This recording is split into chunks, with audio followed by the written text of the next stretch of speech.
Diaqnostiqa verilişində bugünə qədər müxtəlif qan xəstəliklərindən danışmışıq. Xəstəliklərin əlamətləri, klinikası, müalicəsi haqqında məlumatlar vermişik. İstədik bugün verilişimizi xəstəliyin diaqnostikasına həsr edək. Misal üçün, götürək leykoz xəstəliyini. Leykozda diaqnoz necə qoyulur? Diaqnoz qoyulandan sonra ilk olaraq hansı addımlar atmaq lazımdır? Bütün bunlar haqqında həkim-morfoloq Elxan Nağıyevi dinləyək. Leykoz xəstəliyi haqqında təsəvvür etmək üçün ilk öncə qan yaranma sistemi haqqında, yəni qan yaranma, ona biz tibbdə hemopoiez deyirik. Biz hörmətli tamaşaçılarımızda hemopoiez haqqında bir balaca təsəvvür yaradaq ki, sonradan leykozun daha dərindən mahiyyətini başa düşək. Qeyd etdiyimiz kimi, leykozlar haqqında təsəvvür yaratmaq üçün ilk növbədə qan yaranma sxemi haqqında məlumat bilmək lazımdır. Bizim bütün bədən hüceyrələrimiz, eyni zamanda qan hüceyrələrimiz kök hüceyrələrdən əmələ gəlir. Kök hüceyrə bütün hüceyrələrinin əsas başlanğıc hüceyrədir və kök hüceyrələrin sonradan bölünməsi, proliferasiyası və bölünməsi nəticəsində normal qan hüceyrələrinin sələf hüceyrələri olan blast hüceyrələr əmələ gəlir. Və leykoz dedikdə də bu blast hüceyrələrinin qanda, sümük iliyində və digər toxumalarda toplanması nəticəsində yaranan bir patoloji proses nəzərdə tutulur. Azərbaycan bəzi anadan gəlmə qan xəstələri üçün endemik bölgə hesab olunur. Bu xəstəliklər sırasında talasemiya, hemofiliya və müxtəlif irsi qan xəstəlikləri yer alır. Xəstəlikləri erkən təyin etdiyimiz zaman onların daşıyıcısı olan insanların uşaqlıq dövründə və nigahdan əvvəl aşkar olunması, həmçinin nigahdan sonra müəyyən diaqnostik tədbirlərin aparılması vacibdir. Bütün qan hüceyrələri sümük iliyi mənşəlidir. Yəni onu hemopoietik hüceyrələr deyirlər. Bütün hemopoietik hüceyrələr sümük iliyi mənşəlidir. Bu deməkdir ki, insan orqanizmində olan bütün qan hüceyrələri sümük iliyində əmələ gəlir. İnsan anadan olduqdan sonra yeganə tək orqan olaraq sümük iliyi həmin funksiyanı yerinə yetirir. 3-4 yaşına kimi orqanizm bütün sümükləri qan yaranma funksiyasını yerinə yetirir. Biz buna qırmızı sümüklü və yaxud aktiv sümüklü deyirik.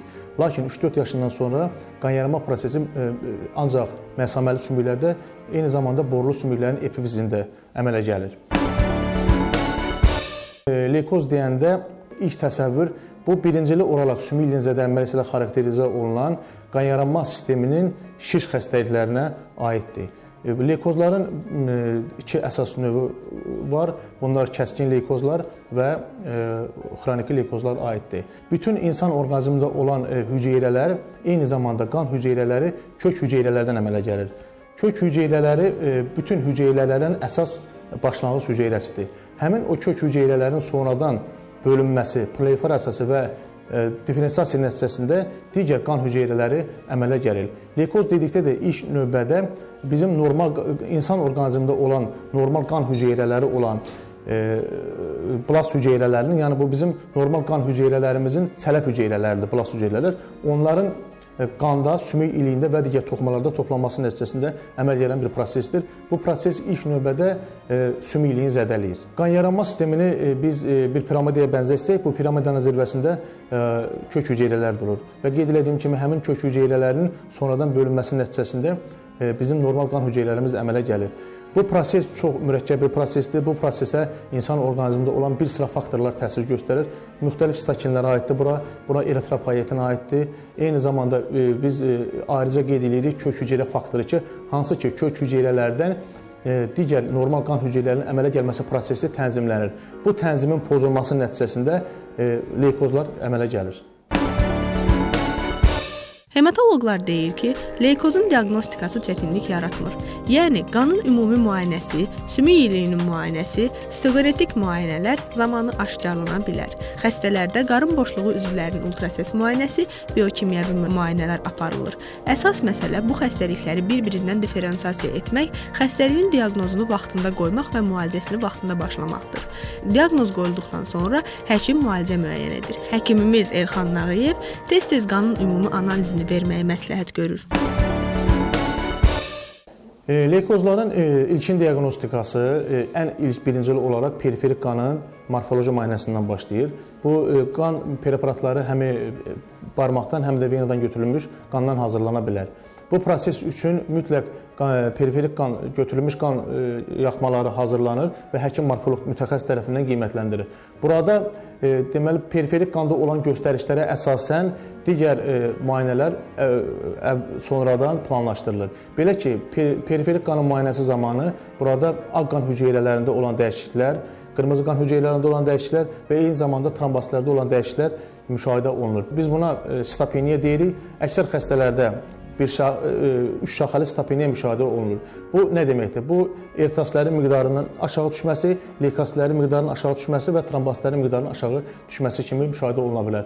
Lakin leykozlar zamanı eyni zamanda periferik qan göstəricilərində norma daxilində də müşahidə oluna bilər. Bu halda da yenə digər müayinələr zamanı sümük iliyinin götürülməsi məsləhətdir. Sümük iliyi qan yaranma sistemi haqqında tam məlumat verir və leykozların ilkin diaqnozu üçün mütləq sümük iliyi götürülməlidir. Eyni zamanda bəzi xəstələrdə trepan bioptat götürülür və bu da diaqnostikin böyük meyarı hesab olunur. Qabaqlayıcı profilaktik tədbirlər zamanı xəstə uşaqların doğulmasının qarşısını almaq çox önəmlidir. Bunun üçün uşağın həkim pediatr hematoloq və pediatr hemonkoloq tərəfindən müayinəsi vacibdir. Xəstəliyin ilk növbədə tam müayinə proqramı həyata keçirilir. Burada periferik qanın sümük iliyinin müayinəsi, eyni zamanda xəstəliyin hansı variant olması çox əhəmiyyət kəsb edir. Çünki gələcəkdə olan müalicə həmin xəstəliyin variantından əhəmiyyətli dərəcədə asılıdır. İlk növbədə xəstəliyin variantı müəyyən olunur, sonradan isə müalicə taktikası seçilir. Müayinə metodları biz qeyd etdiyimiz kimi əsas burada periferik qanın, sümük iliyinin və trepan bioptatın müayinəsi mütləq məsləhətdir.